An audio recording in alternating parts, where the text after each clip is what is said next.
Well, good morning, everybody. We're short a few people this morning, so Allie's graciously helped us by stepping in and picking up some of the slack.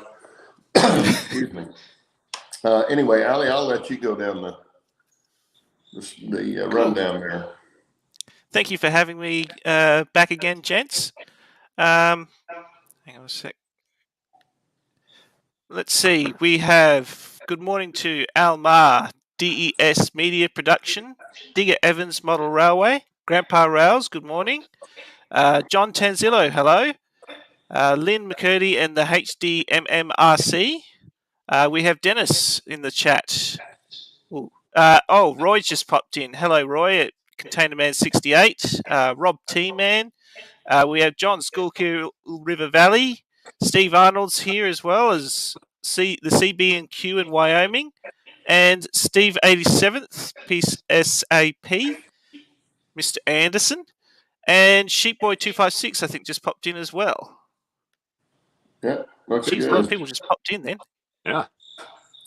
Well, good morning, everybody. Like I say, we're a little bit shorthanded, but not too bad. I think we'll make it. We don't really have a subject today. Do we ever? No. Well, trains, but other trains, yeah. Trains. Sometimes we get off of that too, so we never guarantee a subject. Even when we got a guest, we never guarantee a subject.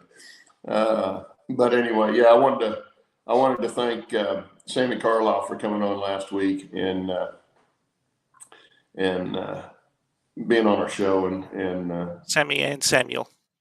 And Samuel, yes, and Samuel. In fact, if it wouldn't have been for Samuel, I wouldn't have found Samuel. So, because Samuel was the one doing the video that put it on his channel, and so I contacted him first, and he said, "No, it's my dad's layout." I said, "Well, that's pretty cool." So, yeah, he's got a really nice layout, and might be going back up there. Roy said he was coming in town this weekend or next weekend, maybe. So, if that happens, we might go up. We might go up that way. Might have to have Dennis run the show, and we might go up there if we can work it out with Sammy. So, because his Saturdays are actually kind of busy. So it was real nice of him to be on last week. But anyway, so anybody got anything they want to talk about? Not really. Everybody's quiet. I think they're all still saying good morning to each other. Well, they always are. They do that all the whole show, I think. Yeah. Well, I've been busy working on getting some of the structures done because we've got most of the track work done on the mining section, but I've been working on structures. I'll take the camera up and show you guys here in a little bit what's up there. Yeah, Dennis, you didn't tell me it was her birthday yesterday. Dennis was here at the house yesterday, brought by the turnout that I needed that he had my jig for.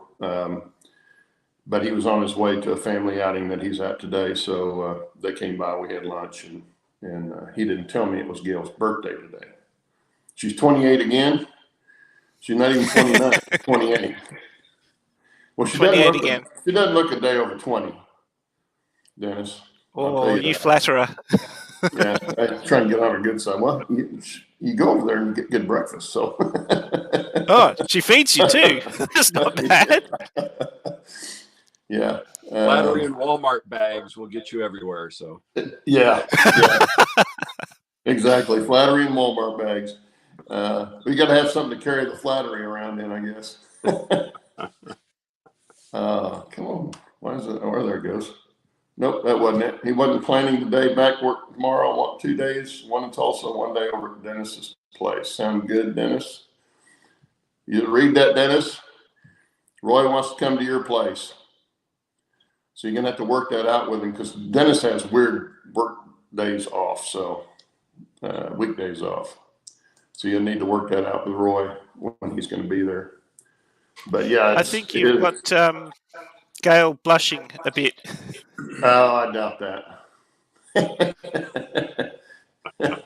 I have points now, yeah.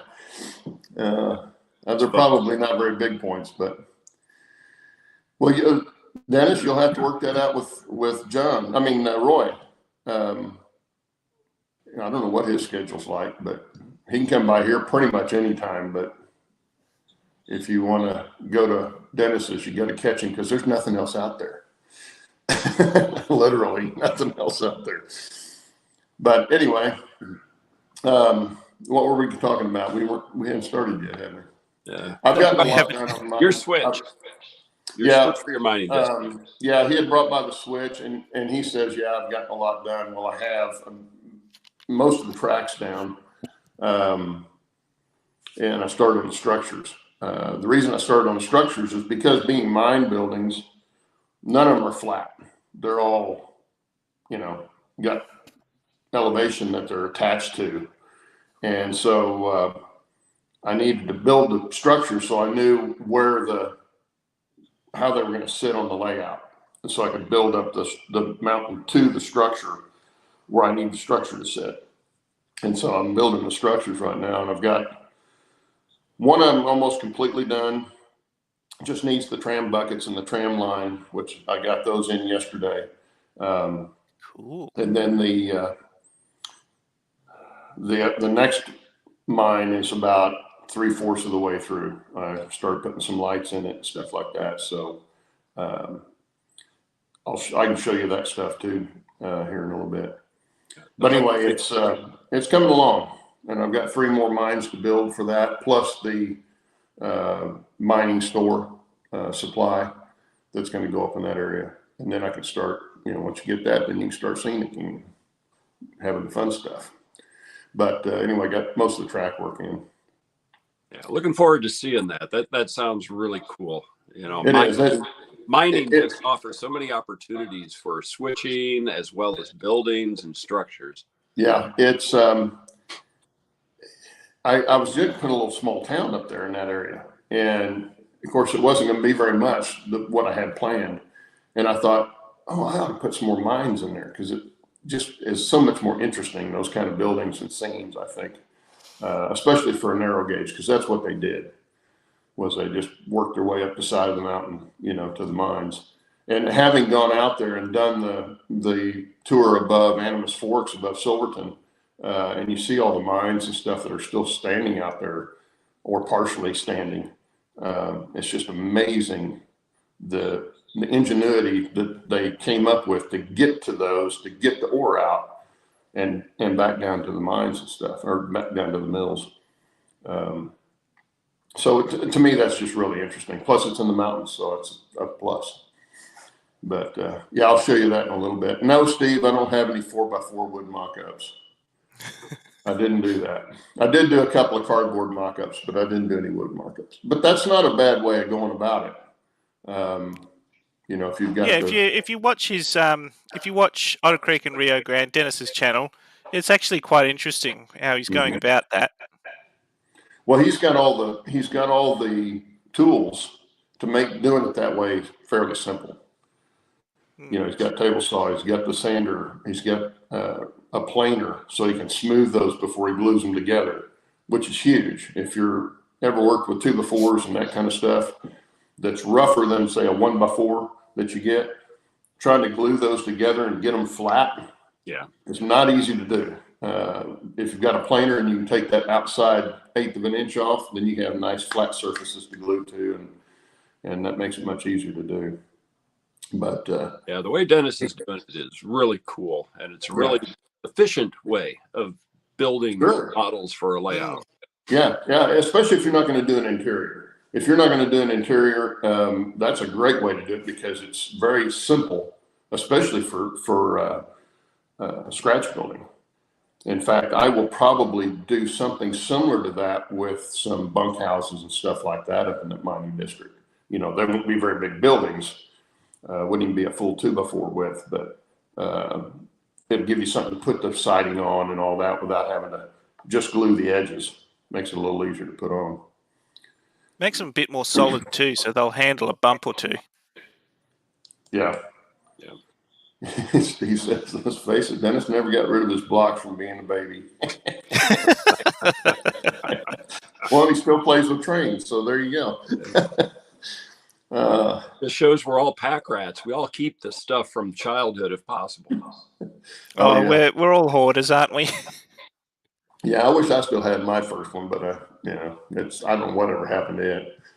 Yeah, I've got mine, and 027. It's sitting in a box up over here, and every once in a while I'll bring it down, and it still runs.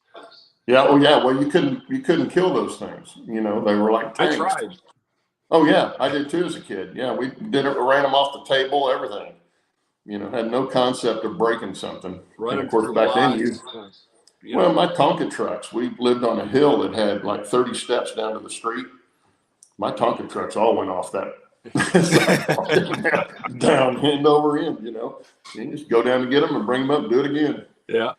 Man, you can't do that with a modern Tonka truck. It'll be in pieces. No. Pieces would explode everywhere off of it. You'd have nothing but a pile of garbage at the bottom.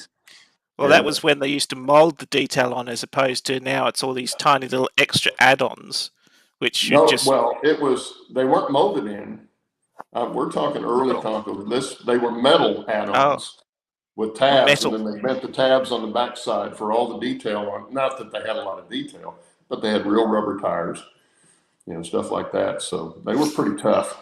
Yeah, you know, it makes me want to get permission to go back to the house where I grew up, you know, and then take a metal detector out to where I knew I had my sandbox area that was just a hole in the yard. Yeah. I bet I could find all kinds of old stuff that would be worth some money these days that I buried as a kid. I didn't have a sandbox, but I do remember in grade school I went out. I asked my mom if I could make a foxhole in the backyard, because I was big in John Wayne movies, you know, war movies back when I was a kid. And so I'm thinking foxhole, yeah, right? And she's going, yeah. I don't know if she even knew what it was, but she goes, yeah, go ahead. So I went out in the backyard, and by the time she came out there, I had about an 8-foot diameter hole dug about 2 foot deep. And when I dig the dirt out, I just pile it up around the edge, so it made it deeper, you know. Yeah. Like good times. Dale from the castle. Dad, I dug another hole. Yeah. That's a classic, that movie. Yeah, so anyway, yeah, childhood was great. Dig an underground fort in your backyard. Well, mine was, it wasn't a fort, but it was a pretty good sized foxhole. We had a lot of fun playing army in that. I've done enough shell scrapes in my life to be never again. Well, I was never in the military, so yeah, I was almost 2 weeks before I was to register for the draft. Well, I was getting ready to go down to register, because you could register 2 weeks before. My birthday was on the 15th of April, and they stopped the draft on the 1st of April. So I never enlisted. And of course, my eyesight was bad enough at that time, they probably wouldn't have taken me anyway. But these days they take colorblind people, so. Well, they take a lot of people now, you know. But back then, when they were drafting, they'd cull the group. Yeah, you didn't get too much, but anyway. So, what are you doing these days, Bill? Well, I'll show you. So I'm on a tree building binge, as I was kind of showing last. Oh yeah. I still have to try that technique. I've got the stuff. I just haven't started on it yet. Yeah. So I'm starting another batch. So this is like 19 trees that I've built over the past couple of evenings. So they will get painted this afternoon, and then I'll do my flocking, the trim, and then the static grass. And then they'll go on the layout right in this area. The trees that I was doing last week, I got put on. So you can kind of see how it's looking on this part of the module. So all of these trees are all added, I think, since the last show. Yeah. Starting to do some ground cover. You know, getting a little bit here. I got a lot more work to do on it. I'm going to get this area done first. Then I'm going to paint the tracks, and then I'll start to work my way down towards the O scale, or the O standard gauge. But right now in this area that I put in, that's 35 trees that I've put that cover just from this area up to the seam right there. So, and then over here, the ones that I'm going to add later today, that's another 19 trees. And that, I figure, is going to get me from here up to about here. And a little you keeping record, Roy? And maybe along there.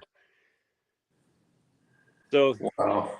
Then I'll keep going on. Then what I'll probably start doing once I get the trees in here, I'll start doing a little bit of ground cover, not much, but then I'll start working where underneath this, that area is going to be where it's been actively logged. So I'll start working on that seed a little bit. And then I still got to get fascia. I still got to get the board there, and then I can finish off on this. But a lot more trees in this area.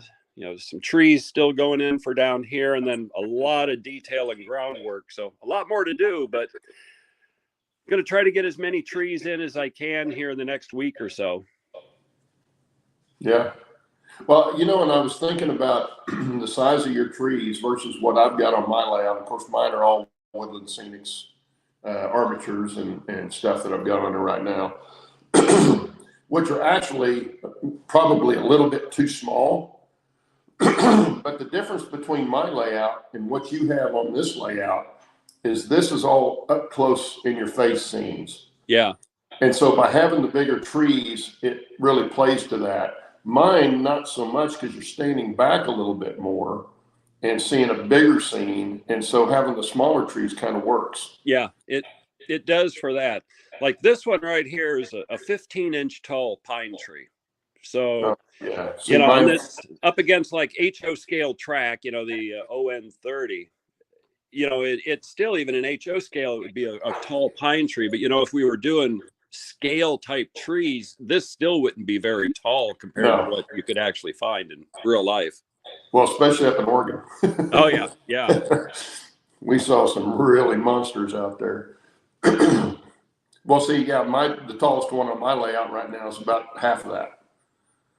And there's only a few of them that are that tall. Now, they don't look that tall because they're, on the side of the mountain and they're surrounded by smaller trees. But, they're about 7-8 inches tall, I guess, would be the tallest ones I've got. Yeah. And, and we've talked before, building your own trees, it's fun, it's economical, and then you can get to the size that you're after. Really all of these trees have been built in like a little over a week.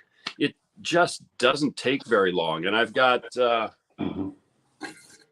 whole bunch of armatures already pre-built, and these will be trees and on the layout probably before the end of the weekend too. It's just easy to build your own trees once you get started in it. Yeah, once you figure out what you want, your process you want to do. Yeah, exactly. You got to know kind of what you want to have, and if you want deciduous trees, you can scratch build them too. It takes a little bit longer, but it's just the satisfaction of doing it yourself. Yeah, Mark says, wouldn't it be a lot easier to paint the track before you put all those trees in the foreground? Actually, no. It doesn't make any difference the way that I do it. I don't use airbrush. I use just a regular brush, and I paint it all by hand. So by having just a few trees in the foreground, it doesn't bother. I can easily get in and do it. If I was going to do a lot more trees, then yes, I would paint in the foreground. But just for the few that I've got there, it's not going to make any problem. Talk amongst yourselves. Give me a second. I'm going to kill a dog. You've upset the dogs. Yeah, so if I was going to do airbrush on the tracks, then yes, I would want to do that before I would put anything in the foreground. But with just a handful of trees, I just use a regular cheap old paintbrush, and I can go even in between the trunks just to kind of paint the track. And it doesn't have to be pretty. It's narrow gauge, it's rustic. I'm wanting it to have different colors and blends. The ties are not all the same color. The rail, I want to get the rail fairly uniform, but still, even then, you don't want it to be all the same color. It just makes it look better to the eye when you're actually panning across the layout. Just how I do. Well, what about keeping it clean then? If you've got all those trees in the way, obviously you don't want to knock the trees over every time you run a track rubber through there or something. Oh yeah, no, it's easy to get access, and I don't use track rubbers except for the initial cleaning. So when I paint it, I'll come back in with a Bright Boy, and then I'll take care of it. What I do for cleaning And this one's my N scale, but I got a piece of wood that's sized for the rails, and it's kind of hard to see, but you can kind of see the grooves in this where it rubs on the N scale track. And then I use just a shop cloth, and I just put it on here. And what I'll do is I'll use mineral spirits, the unscented kind, when I clean my track. You know, everybody does it different. Everybody's got their own way of doing it. And if it works for you, keep doing it the way you do it. But I'll put a little bit of mineral spirits on this, and then I can just rub it. So like over on the crane over here, I'll make an O scale one. So I can get in and I can get behind so that I don't have to really fuss with the trees that are in front. And I don't put too many trees in front of the tracks so that I can get access to it. Let me just kind of, you know, if we kind of look down here, I can easily get my hand in, and it really doesn't bother anything in here. And this hasn't been glued down. So when I'm doing my cleaning, I can easily get in through on either side of it and then go the other side. And I don't have a problem cleaning the track. Well, and I'm of the school that the more you run your trains, the less you have to clean the track. I think the trains pretty much keep it clean. If you get it clean to start with. Yeah. And then run your trains a lot. You pretty much make sure you clean the trains. Yeah, you got to clean the wheels. Everybody has their own way of, you know, cleaning track and what they do. There's, you know, people that'll attest to the CRC, the transmission fluid. I use the little wipe. No-Ox ID. I've done that on my HO and N scale, and outside of just taking this and lightly wiping it, I haven't cleaned my track in over a year, and I'm in a garage. Yeah. You know, so just a light push on this just to get the dust off, and that keeps my electrical connectivity up. And I'm doing the same thing on this. So, you know, depends upon what you do. You don't actually have to clean the track that often and still get good results. Yeah. Well, I've got one of the CMX cars, mainly because I don't want to have to crawl inside the mountain to clean that helix. And so I've got one of those so I can drag it through there instead.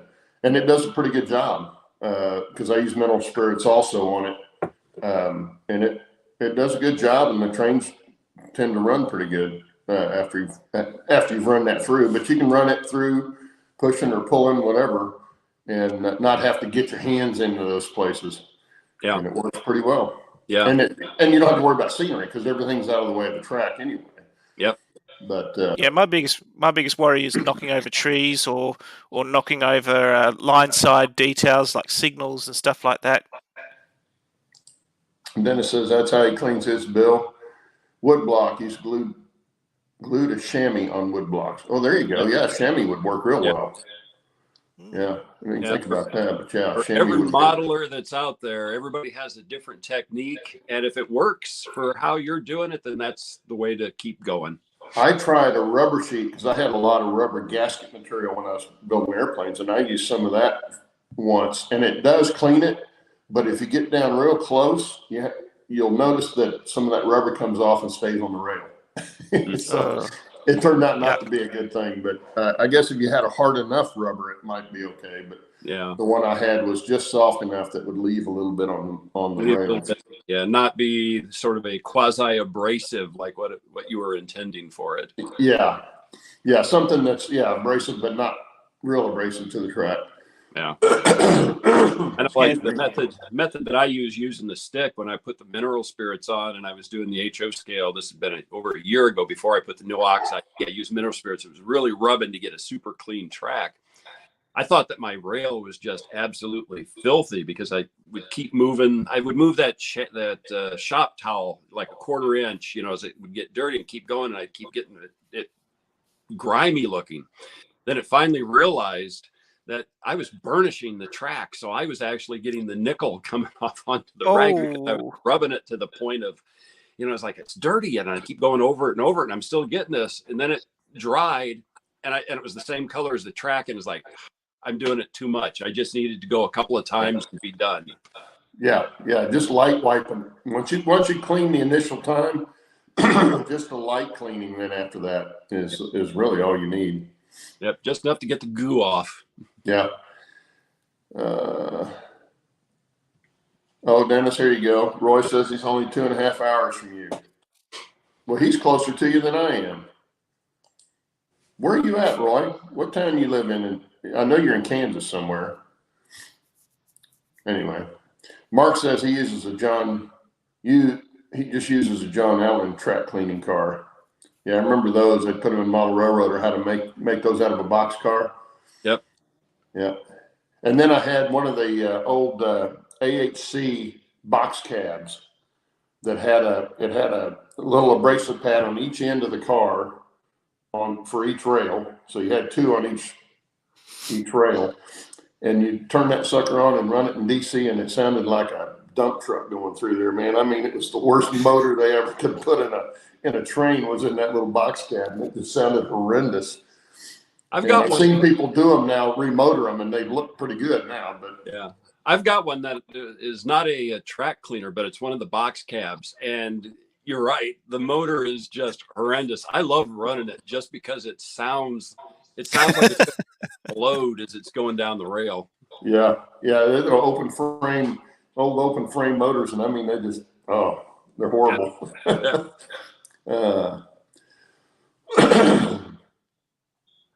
Yeah, Daypol do something similar as well. I'm sorry? Daypol do something similar as well. It's got like a little vacuum in it as well, so it's supposed to pick up all the, whatever you wipe off, all the dust, and those things can get absolutely filthy if you don't clean them. Oh yeah. That's I bought one of the little Woodland Scenics vacuums, and I bought it to get into tight places and just pull dust off. But it'll actually vacuum up pretty well. The problem is then you got to, take the deal off and empty it out and clean the screen and everything before you can, go to the next section, because it does fill up pretty easy. But it works great for that. It's just a little pistol grip and straight nozzle, and it makes it a lot easier to get in there and shop back. And then my shop back, I've got a 5 horsepower shop back that I do when I'm doing construction in there. But you have to be real careful when you get it around scenery, even if it's glued down, because it'll suck it up in a hurry if you get too close to it. Oh, okay. Let's see, where are we going to be? Oh, they're talking, Dennis and Roy talking about where he lives. Okay, we're all going to come to La Crosse, Kansas. I have no idea where that is. Just north of Hayes. When he gets his new layout. He's just north of Hayes, Kansas. Okay. I know kind of where that's at now. Well, anyway, what are you doing, Allie? You got that layout set up yet? No, unfortunately, there's been some housing difficulties here. I might be moving within the next couple of months, so it's all up in the moment because the owners want to sell, and I'm going on to a month-to-month, which means I get 60 days before they have to kick me out. So, it's just a bit of a pain in the backside with everything. So I've got to get rid of the layout, unfortunately. But hopefully it'll go to someone else in the club that will appreciate it, especially that beautiful bridge. Yeah. But what I have been working on... Sorry? That's too bad. That'd be a shame to have to lose it. Yeah. I stepped on Bill. Yeah, but what I have been working on is doing more decal work. So I've been applying these little decals on here. You can see there's a little speed one there because that's the limit the wagon can go on the main line. And we've got all the wagon details here. You've even got retail traffic only on there. And you've got the codes, the tear, the load, all that sort of stuff. All fun and games putting that on there. That RCJ 32071J was all one decal, and I had to cut it up into pieces to get it to fit onto those grooves because it was just never going to go around those grooves.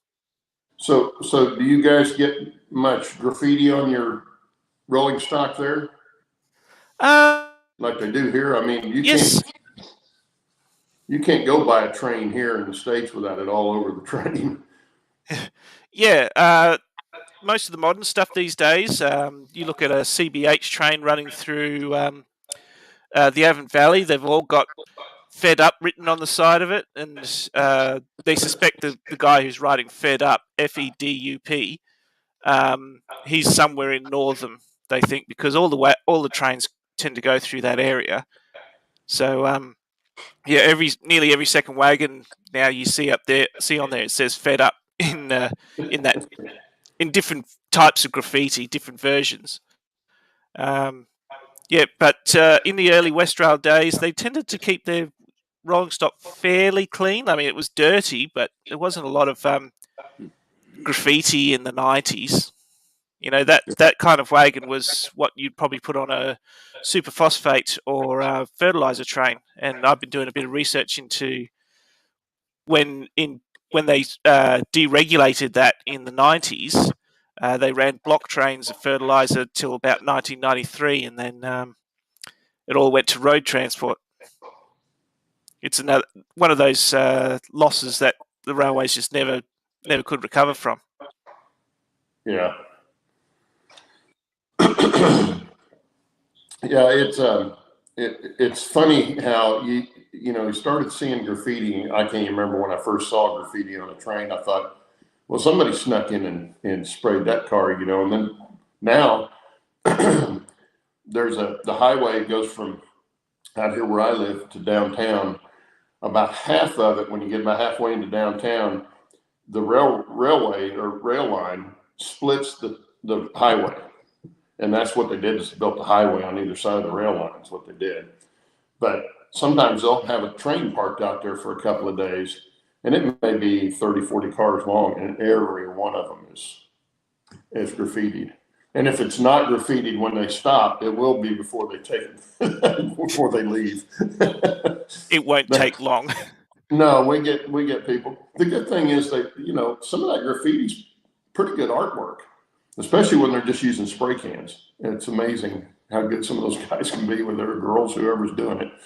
But yeah, in the long run, it actually looks better than a just plain Jane boxcar red freight car, But we get a lot. The only ones that aren't graffitied, we get a lot of coil cars through here, carrying the coils of sheet metal and stuff like that, I'm assuming. But they've got the dome cover over them. They look like a flat car with a dome you put on a steaming table, on the top of them, and those aren't. But they're fairly new cars, so I guess just give them time, and they will be graffitied. Yeah, but there's a surface that they can paint. They'll paint it. Oh yeah, they will. Okay, well, Dennis, close your eyes. I'm gonna go upstairs. Let me get this turned around here right quick. Oh, see, already messed it up. Make yourself big. Yeah. My fat fingers can't get out of the way of stuff.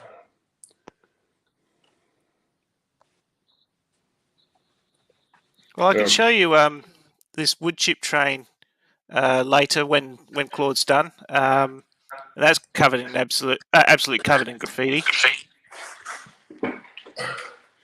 Okay.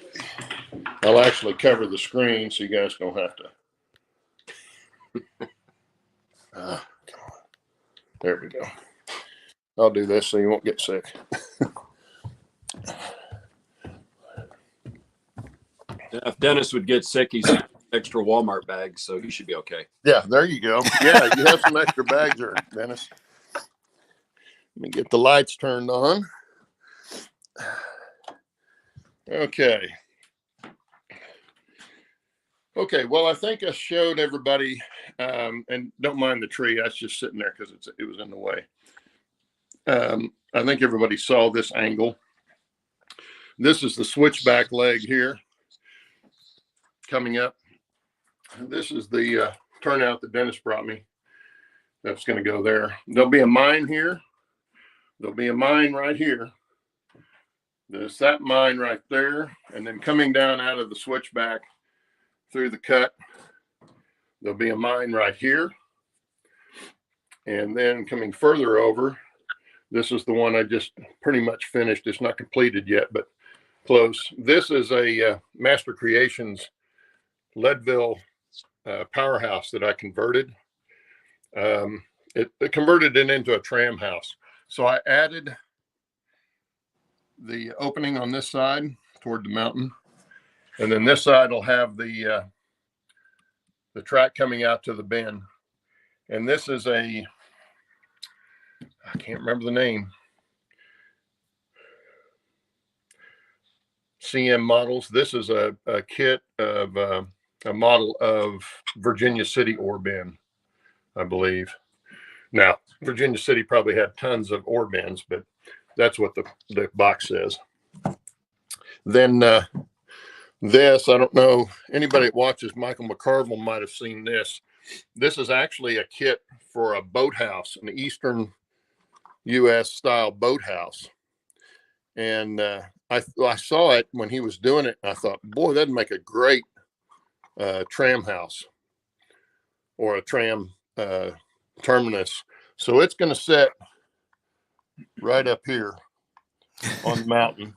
Nice. And then I'll have the tram buckets coming down to the this tram house, and it'll be setting up about that high, so that when the rails come out this side, it'll be the same height as the ore bin.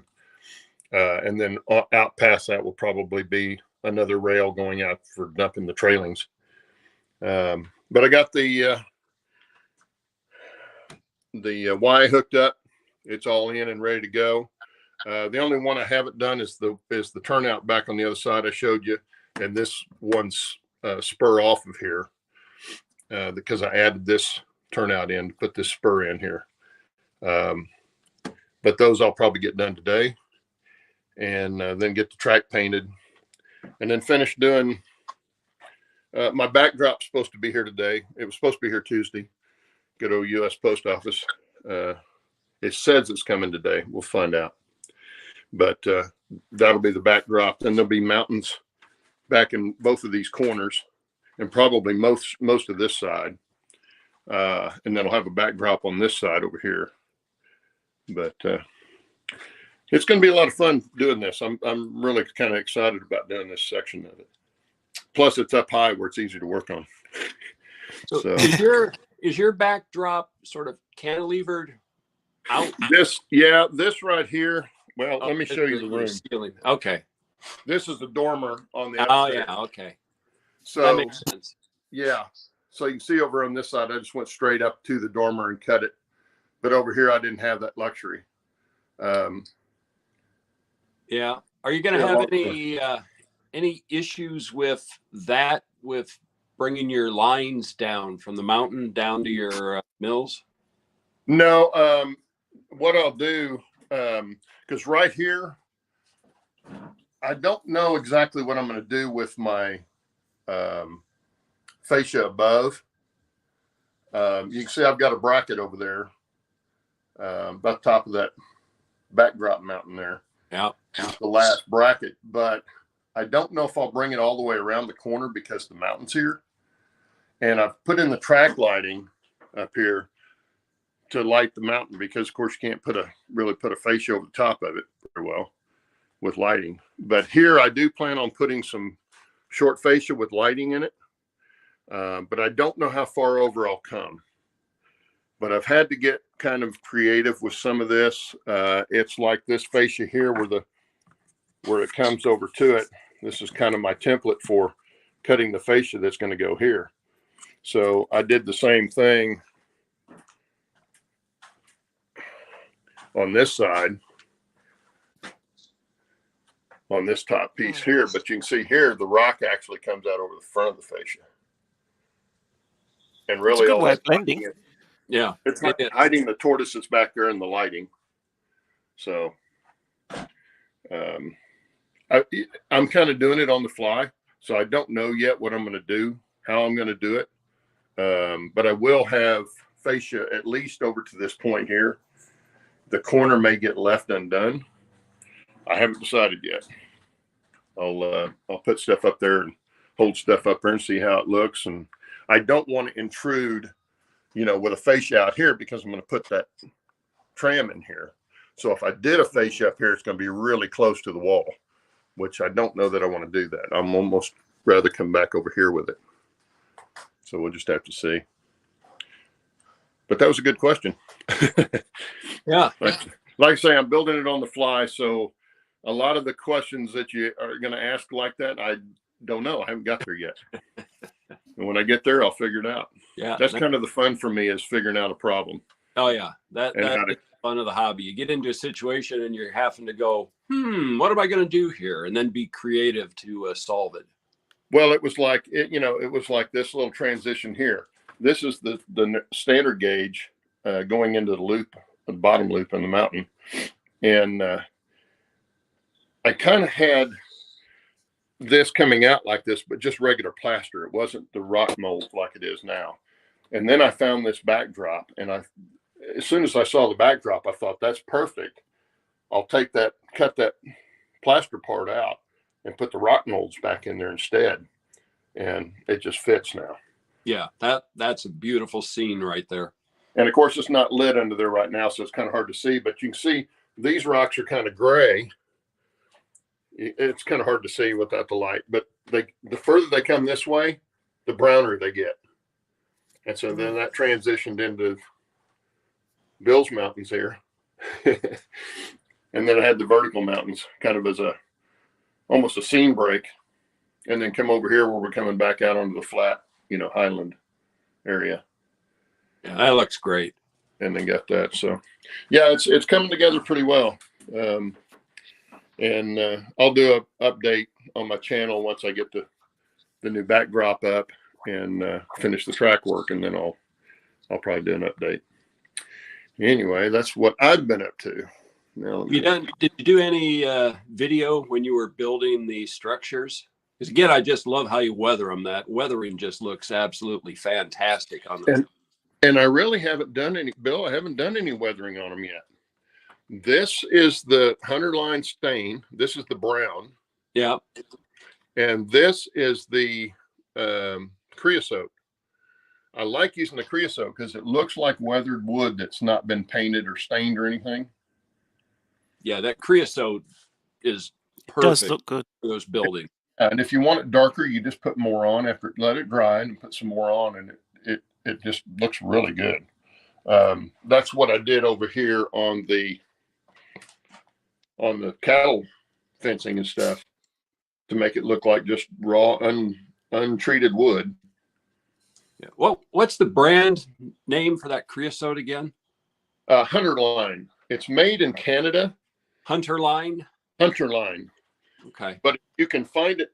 Look it up on Google and find a hobby shop that sells it here, because it'll be a lot cheaper than getting it sent from Canada. Oh yeah. The shipping's gotten crazy from Canada. So if you can find it in the States. There's another one Mike McCarville uses, and I'm sure it's pretty much the same thing. What it is inks with an alcohol base. So when you put it on, it dries pretty quick. I use the same creosote as on this one. But I've even used it to weather roofing. The shingles on this are the brown. And then if you want to put some weathering, which I haven't weathered this yet either, but I'll come back with the creosote and I'll put some, runs down the edges from corners and stuff like that. Yeah. It's great for that kind of stuff. Yeah, I'm going to have to get some, because I'm wanting to start doing some of the scratch build for the O scale in that one little service area. And that color is just perfect. Yeah, well, see, and I'm sorry I don't have the lighting in here yet, but you can see the oil stains in the ballast. That's the same stuff. Yep. Oh, that's cool. The oil spills up here is the creosote. The color is the self-etching primer from Rust-Oleum. Mm-hmm. It's kind of a grayish green, or greenish gray, whatever you want to say. And then I put a little bit of rust stuff on it with powders, and then did a little bit of the creosote and just let it run down. And it gives you that natural kind of look of oil spill. So it's just, that's kind of the fun part. This is the creosote stain. This is concrete patch, which is very light gray when you first put it down, but then I just come back with a brush and just swab it on. That creosote on it looks like blacktop. Yeah, so that does that. I'm going to have to get some of that. Yeah, and I finally got the road kind of coming back over here and got this crossing in over here too. So, and like so the vinyl concrete patch is what that is. Yeah. So the creosote. Yeah, go ahead. Oh, sorry, Bill. I was just going to say with the creosote, does it you don't just use it on wood stains. You can use it on pretty much anything. You can use it on plastic, can you? Yeah, it's an alcohol base, so as long as it's something the alcohol is not going to attack. Okay. And it, it will run down. Now, when I do say like now the doors that I painted on here and the windows, I just painted with a diluted red. They were black plastic. And so to get them to look old, I didn't put a good solid coat of red on there. I just made it thin. This is dental stone plaster. And so to get this color, I painted it with a wash of gray, and then I put a black wash over it in acrylics. I didn't do that on there, but I could come back now and put a little bit of that creosote on there and get it. But what you have to watch for is because the acrylic will rehydrate, you can actually rub it off. If you get it wet again and then rub it with something, it'll come off, especially in alcohol. But yeah, I use it for doing roofs. Let's see here. I'm gonna block this while I'm moving. Here we go. Dennis is heading off now. Stain. That's all the creosote stain too. Oh, that's cool. Yeah, nice. And it just makes for a good look on it. It weathers it real well. Very easy to do.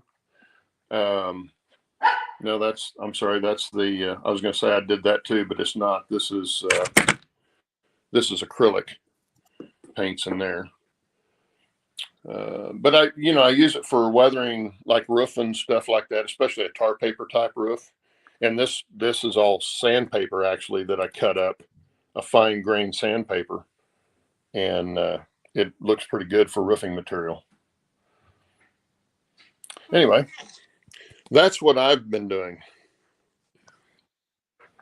Tell you, you've got a product on there that I want to get one of these days, and that's some of that natural dried jerky that's coming out of your packing plant that's sitting on your...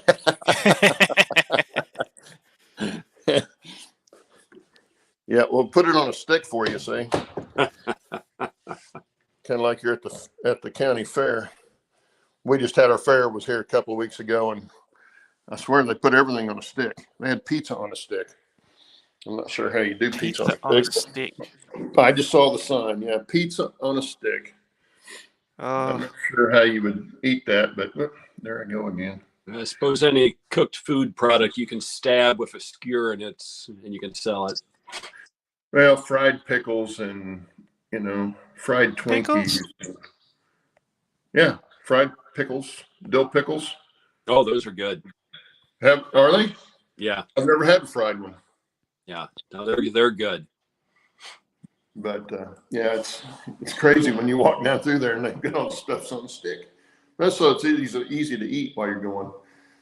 Yeah, on a stick. The only thing we got was a friend of ours does old friend of mine does the roasted corn. They roast it on an open fire, and oh my God, it's good. And we got some of that. It was on a stick. But anyway, so now what are we doing? Okay, we got questions here. I should have had one of y'all reading questions to me.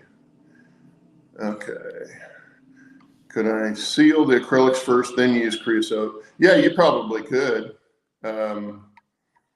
Use any kind of sealer on it if you want. I was just saying, if you don't, and you put that creosote on there, it'll work okay. It's not going to run the acrylic off, but if you wiped it while it was wet, is when you could take the acrylic off. So you'd almost want to do like a dry brush to lightly wet that. Yeah, and you wouldn't want to. Yeah, if you put the creosote on, I usually use a brush, but I dab it on and let it run.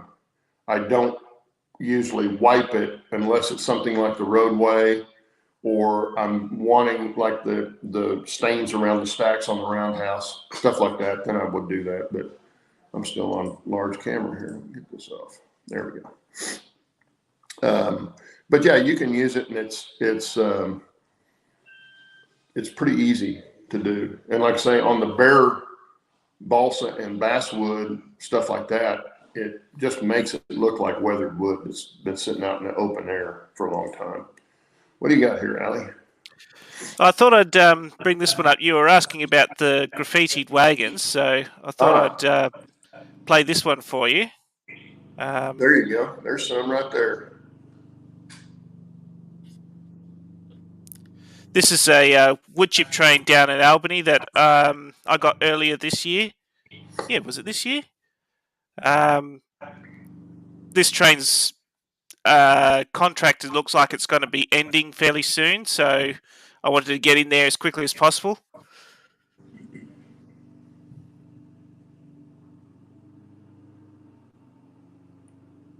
What's a colorful paint scheme?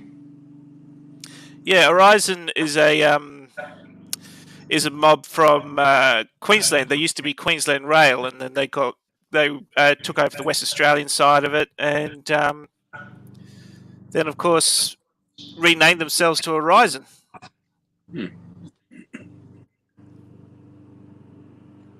Yeah, see, that's what ours look like. You get a 30, 40 car train, every one of them will look just like that. And then they start putting them, overlapping them. And it looks like wallpaper on the side of the cars, or a car wrap. You know how guys do the car wraps? That's kind of what they look like on the train cars. It's almost like they came out that way. There's Fed Up. Fed Up. Oh, there you go. This train sometimes ends up in Northam as well for maintenance. So kind of like Leroy was here.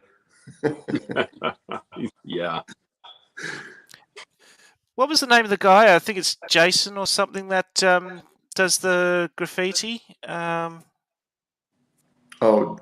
Jason Jensen? I can't remember if it was Jason or something like that. It was one of the guys does custom graffiti and stuff like that with pencils and stuff. Oh, wow. I can't remember. Yeah. I think his name was Jason. I can't remember. Yeah, but it still just floors me how these guys can do that and make it look so nice with just spray cans. They must do it fairly quick too, and that's what gets me is because how often they must have security guards wandering past, checking the wagons, and all of a sudden, there's probably 5 minutes between each time that a security guard walks past that same wagon, and within that 5 minutes, they've done this whole beautiful bit of graffiti. Yeah. Without even having to think about it. You look at that, every single wagon. Oh, yeah. Yeah. Yeah, that's the way they get it here. But Horizon are very careful with their locomotives. They want to make sure that, all right, fine, you can have the wagons, but don't attack our locos. So you can see it looks fairly clean. Yeah. And he's left the headlight on too.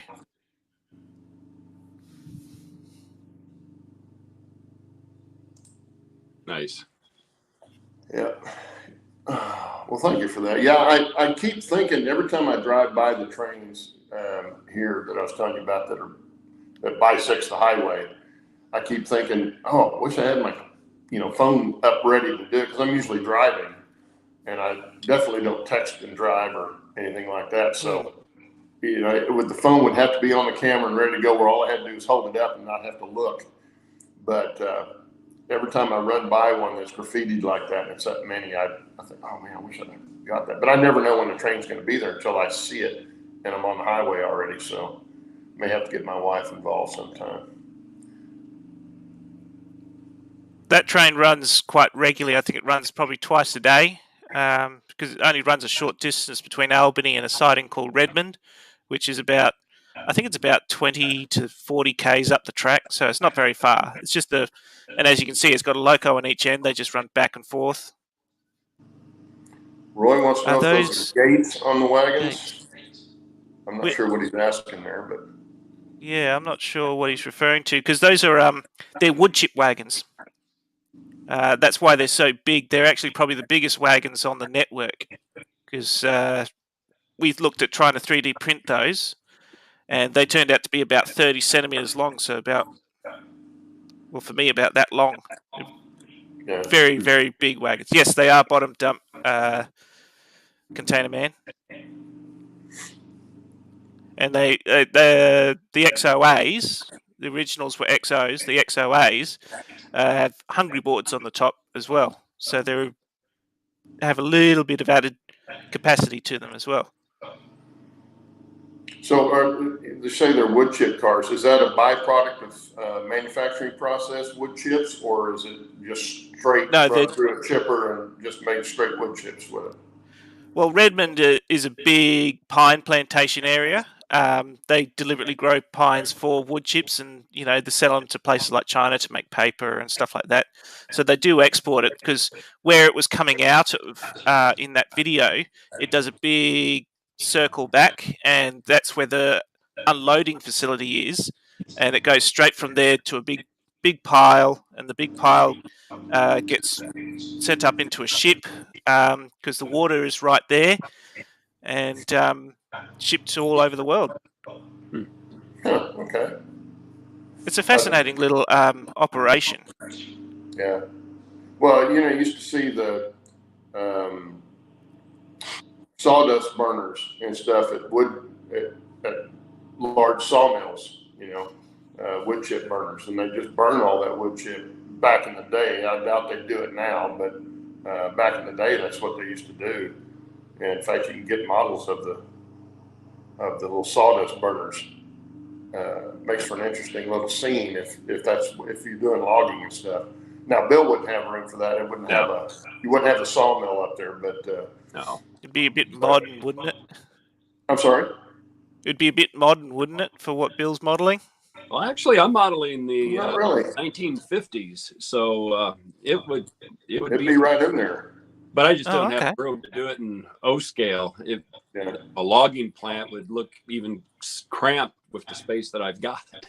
In fact, the 50s, and I'm not sure on this because I've not done the research, but I would think the 50s might even be too modern for the wood chip burner because it was strictly to get rid of all the sawdust and stuff from the mill. That's what it was for. And I know they had a belt that went to the top of it, and I'm assuming that belt just went over and dumped into a pile and it burnt as it went down, maybe. I don't know. I'm not sure how they ignited that and got it to burn, but I know that's what they were for. Somebody, here we go. Steve says they got some wood chip operations, airships and barges. Steve, now do you know of the sawdust burners like I'm talking about? Do you know anything about those? He's up in Washington, so they had a lot of logging up in that area. Looks like there's a comment there from Mark about that. Yeah, I can get it on there. And wood chip burners going out Wyoming until early 70s. Okay. Yeah. Probably wouldn't surprise me if at about that point in time, rather than just burning it, that they would probably start to burn it to generate steam or something, byproduct. Yeah. Yeah, you would think. Yeah, these wood chips, I believe, go off to get made into paper because paper is obviously made from wood chips as well. They call them wigwag, huh? I've never heard that before. Oh, because of the wigwam. Oh, wigwam, yeah. Okay. The shape, yeah, yeah. Okay. Oh, and Grandpa Rails worked at a sawmill when he was 16 one summer. He knows he said one summer. He didn't go back. It's amazing how when you're 16, that work is a really bad word. I worked on my uncle's farm when I was about that age, and sort of fell in love with the idea of farming, but I could never get into it. I don't think I could get up as early as they do. Now I got a question for John here. John, when you were doing that, they were stippling the wood, weren't they, to dry it? And stippling it is just place it before it, and then they stack it kind of like this so that it would dry out before it went to market. And now that's what they used to do with the pressure treated lumber. So they dried it in a stippled fashion so it dries straight or fairly straight. Then they'd ship it to market. Now they ship it wet in bundles. And when you get it out, it dries at your house and curls like a potato chip. Yeah. It's shortening the time it takes to get it to market, so they don't care what it looks like after they sell it to you. Okay, what did he say here? He didn't answer me yet. I was just wondering if they stippled it back when he was working, because I know they did when I was a kid. They were still stippling the wood. You used to get number 2 wood a lot better. Not number 2, but utility lumber. My dad used to buy utility lumber. He was a builder. Buy utility 2x4s that look better than number 2 does today. It was really crazy. Yeah, F Valley, it does. Paper making is very stinky. There was one in Florida that we drove by, and I don't remember exactly where it was. Northern Florida there somewhere. And if you've ever been by one, they're just horrendously smelly. And I guess it's the chemicals they're using in it to break down the fibers in the wood and stuff like that to put it in the paper. But we ran it through a dip. Yeah, there you go. Through a dip, and we stippled it. Yeah, exactly. That's back when they used to have good wood. Now they got balsa wood for 2x4s. How much time we got? I'm not even paying attention here. Oh, we're already over our hour. Goes quick. Okay, well, we better say goodbye, guys and girls. And Allie, thanks again for coming on. And Bill, always good to see you. Oh, yeah. And Dennis, thank you for having me. Steve, you guys get your stuff done. See you back next week. Yeah, enjoy the weekend, everybody. Yeah, have a good week and a good weekend. We'll see you later.